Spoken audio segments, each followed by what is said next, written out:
নমস্কাৰ। কবিতাৰ শিৰোনাম সপোন ৰচিবলৈ। কবি শিখামণি গগৈ। আবৃত্তি দীপশিখা বৰপাত্ৰ গোহাঁই। জুপুৰিটোৱেই ভাল আছিল সপোন ৰচিবলৈ।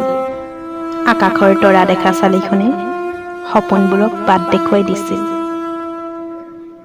সেইখন চালিয়ে আকৌ বৰষুণক আদৰে পূৰ্ণোদ্যমে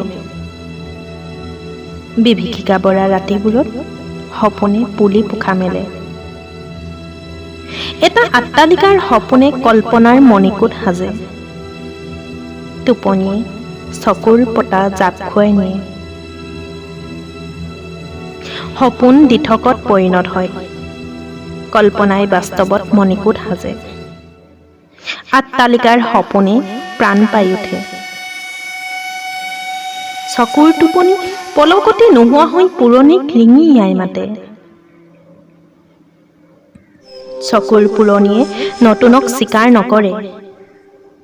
আৰামী ৰাজকীয় বিলাস বহুলতাই যেন আজি চকুৰ টোপনি কাহে।